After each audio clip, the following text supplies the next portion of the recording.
Fala aí pessoal, bem-vindos a mais um vídeo do EPPNA e hoje eu vou estar com um assunto um pouco diferente para vocês aqui, não totalmente voltado para armas de fogo.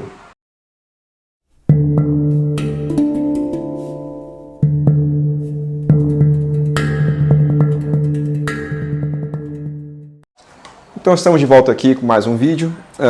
Hoje não vai ser um papo café com armas, não vai ser um review de uma arma nova, não vai ser uma competição de tiro. Hoje a gente vai estar falando sobre a minha profissão. Eu sou segundo sargento da Força Aérea Brasileira, na especialidade de material bélico, agrupamento básico de material bélico. E no dia 11 desse mês, 11 de novembro, é comemorado no Brasil o Dia do Material Bélico da Força Aérea. Então esse vai ser um vídeo histórico, falando sobre a história da Força Aérea Brasileira, e ele vai remeter a algum tempo atrás, aí, mais precisamente 78 anos, no dia 11 de novembro de 1944. Esse foi o dia que ficou marcado para a história como o Dia do Material Bélico da Força Aérea Brasileira. Mas por quê? Então, para chegar nesse ponto, a gente precisa retroceder um pouquinho mais, lá para o início da Segunda Guerra Mundial. Então, o início da Segunda Guerra Mundial eclodiu ali no centro da Europa, novamente com a Alemanha como protagonista ali do vilão, juntando-se ao eixo. E o Brasil não pôde não tomar partido, principalmente depois de alguns ataques sofridos ali na região do Nordeste brasileiro, e nós prontamente nos juntamos aos aliados. Dessa forma, primeiramente, o Exército Brasileiro, junto com os pracinhas, foram encaminhados lá com a Força Expedicionária Brasileira, a FEB, para a Itália.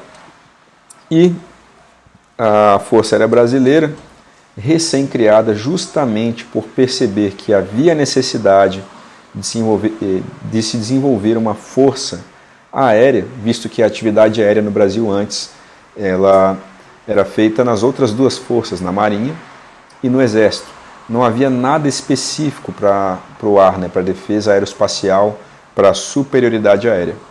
Então, foi desenvolvido em conjunto com os americanos, a Força Aérea Brasileira, onde recebemos aí os caças da época, os P-47 Thunderbolt, e começamos então lá no Panamá, em conjunto com os americanos, um treinamento para conhecimento dos equipamentos, de vários meses aí de treinamento, enquanto a guerra estava rolando, para que o americano pudesse aqui no Brasil abrir uma base aérea que servisse de trampolim entre as Américas e a Europa. É só uma contextualização bem rápida. Eu tenho certeza que, se você é interessado nessa parte da história da guerra, já conhece aí sobre a base aérea de Natal e toda essa contextualização. Mas para aquela pessoa que não conhece, de forma bem rápida, trouxe esse contexto. Dessa forma surgiu o primeiro grupo de aviação, o primeiro grupo de caça. Esse primeiro grupo foi exatamente o grupo que foi para Tarquínia, lá na Itália, se juntando de forma próxima ali ao nosso pessoal da Força Expedicionária. Enquanto nós atacávamos pelo ar, eles atacavam pelo solo e íamos conquistando terreno, combatendo o fascismo que tinha se juntado ao nazismo. Dessa forma, os nossos heróis brasileiros estiveram durante todo esse tempo combatendo até bem próximo do final da guerra, ali em 45, aonde o mesmo grupo de aviação, de caça, estava até o final do conflito, sem reposição, o que os americanos já conheciam, que era a rendição. Você passou determinada quantidade de meses em combate, se você deu a sorte de não vir a óbito, você volta para casa e o outro pessoal vem para repor, não deixar um desfalque. Conforme o nosso pessoal ia sendo abatido, o nosso grupo ia acabando, porque nós não tínhamos grupo de reposição. E mesmo assim chegamos até o final do conflito, e o mérito todo aqui, nesse vídeo, não está sendo aos aviadores, e sim aos sargentos especialistas de material bélico. Então todo grupo, para melhor contextualizar, todo grupo para cada aeronave era um aviador, um sargento de material bélico e um sargento mecânico de aeronaves. Então, esses eram os grupos. Podia haver algumas quantidades diferentes, por exemplo, 2 ou 3 sargentos de mecânico e um material bélico, ou o contrário, isso ia variando ali conforme a quantidade de pessoal. O fato é que o americano não confiava muito na habilidade do brasileiro naquela época, porque era uma força aérea recente, uma força aérea que não existia até pouco tempo atrás. Então, eles acreditavam que nós não tínhamos doutrina e nem capacidade de operar tanto as aeronaves quanto o armamento sozinhos. Então, toda operação em que o Brasil estava inserido, seja de ataque a comboio, de ressuprimento logístico, seja ataque a blindados, qualquer tipo de coisa que vocês possam imaginar, os brasileiros eles eram subdivididos e inseridos em grupos de americanos. Então, a cada 4 caças americanos para um brasileiro, por exemplo, em cada pacote que era enviado nas missões aí para estar fazendo os ataques. Dessa forma, os brasileiros sempre eram vistos como o café com leite, o cara que ia acompanhando na missão e nunca um protagonista.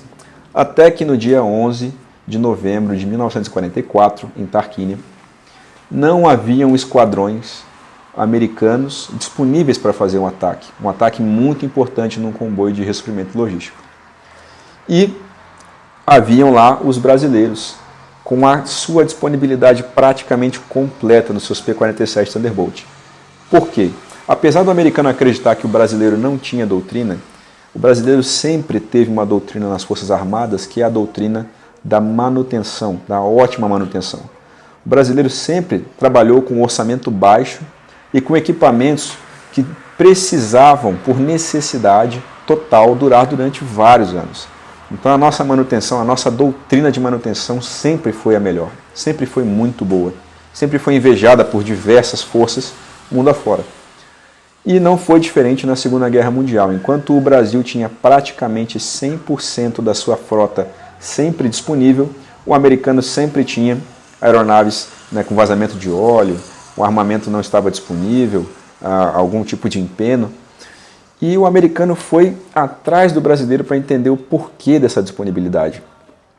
E ele descobriu que, conforme os grupos de cada aeronave iam terminando o seu serviço, eles não iam para a sala de estar, não iam para o café, eles iam para o próximo avião ajudar o próximo grupo a terminar o trabalho deles, sempre trabalhando em conjunto, dessa forma, mantendo a disponibilidade praticamente de 100% das suas aeronaves. Por isso, no dia 11 de novembro de 1944, os aviões brasileiros, os militares brasileiros estavam disponíveis, mas não tinha nenhum supervisor americano disponível para participar da operação junto com o Brasil. Por isso, pensou-se em abortar a missão, mas foi dito para os brasileiros o seguinte: essa missão é de extrema importância, a gente precisa cumprir essa missão. A gente pode esperar os outros esquadrões, as outras esquadrilhas retornarem das suas missões e tentar pegar esse comboio.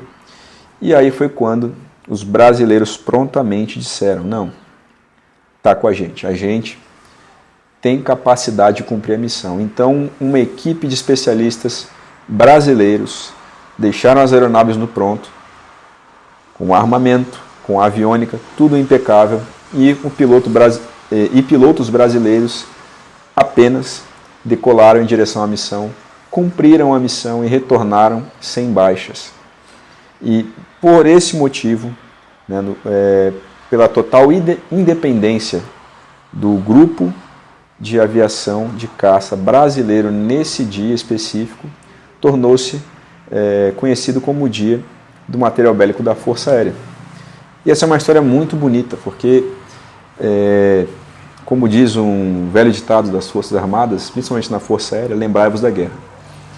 Nós temos a tendência a esquecer o passado, e aí nós estamos vendo agora, em 2022, a guerra aí voltando para assombrar os nossos corações lá na Ucrânia, e a gente pensa: nossa, está muito longe. E quando a Segunda Guerra Mundial começou lá na Alemanha, na Europa, o brasileiro também pensava: está muito longe, a gente não vai se meter nisso. E a verdade é que, principalmente agora com a globalização, sempre existe o risco real de tudo se generalizar e de, infelizmente, haver a possibilidade do Brasil também acabar entrando junto nessa aí. E quando a gente lembra, né, lembrai-vos da guerra, quando a gente lembra do nosso passado, a gente descobre que o Brasil sempre foi excepcional e excelente, apesar de todos os problemas e as dificuldades, e isso por conta do povo brasileiro, que é extremamente persistente e doutrinado. Bom, espero que você tenha gostado dessa história, que é totalmente verídica. Vocês podem confirmar essa história no site da Força Aérea Brasileira, mais precisamente aqui na página fab.mil.br/notícias, memorando no dia 11 de novembro. E espero que vocês tenham conhecido um pouco mais sobre a bela especialidade, né, de armamento da Força Aérea Brasileira. Um pouco diferente do Exército, a especialidade de material bélico da Força Aérea Brasileira não se atém apenas à parte de material bélico aéreo, da parte da aviação. A gente é um pouco genérico, depende muito de para onde você vai. Eu, por exemplo, trabalho com armamento terrestre, com instrução de tiro, já há uma década. Mas colegas da minha turma, com a mesma formação que a minha, estão lá debaixo da aeronave, colocando bomba, espoletando bomba, colocando míssil na aeronave, em helicóptero, metralhadora na lateral do helicóptero, trocando o canhão, né, dos nossos caças. Então, existe essa pluralidade muito grande na Força Aérea aí, de áreas onde um cara de material bélico pode operar. Muito obrigado, por hoje é isso. Vejo você no próximo vídeo.